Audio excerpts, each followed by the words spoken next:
আল্লাহ তাআলা তার বান্দাদের মধ্যে সবচেয়ে সম্মানিত করেন যারা তার কথা শেখান এবং তা ছড়িয়ে দেন। এ মহান সত্যে বিশ্বাসী হয়ে আব্দুল জলিল ফাউন্ডেশনের উদ্যোগে সুনামগঞ্জের ধর্মপাশায় উপজেলা পরিষদের সম্মেলন কক্ষে নবীন হাফেজ ও আলেমদের সংবর্ধনা প্রদান করা হয়। এই আয়োজনটি বিশেষভাবে সামাজিক ও ধর্মীয় অঙ্গনে গুরুত্বপূর্ণ অবদান রেখেছে।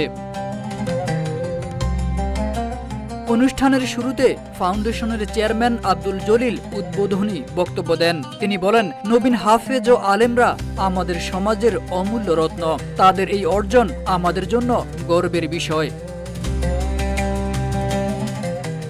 সমৃদ্ধির পথে এগিয়ে যেতে দরকার ইস্পাত দৃঢ় ভিত্তি। তাই স্থাপনার স্থায়িত্ব নিশ্চিত করুন সর্বোচ্চ মানের ZSRM ব্রডবার। ZSRM bond to bond. অনুষ্ঠানে সভাপতিত্ব করেন মাওলানা মুজাম্মেল হক।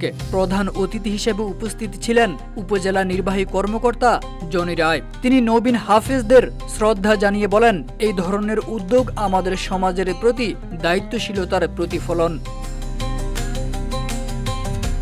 উক্ত অনুষ্ঠানে 15 জন নবীন হাফেজ ও 16 জন আলেমকে সম্মাননা হিসেবে ক্রেস্ট প্রদান করা হয়। তাদের এই ধর্মীয় ও শিক্ষাগত সাফল্যকে সম্মানিত করার মাধ্যমে অনুষ্ঠানটি আরও স্মরণীয় হয়ে ওঠে।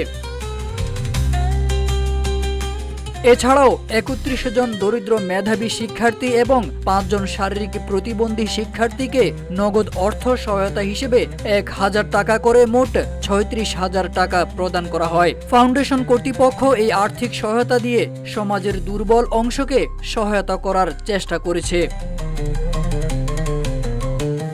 এই উদ্যোগ ধর্মপাশা উপজেলার মানবিক দায়িত্বের প্রতীক হয়ে উঠেছে এবং সমাজে শিক্ষার উন্নতি ও সামাজিক সুরক্ষার প্রতি ফাউন্ডেশনের অব্যাহত দায়িত্ববোধের পরিচায়ক।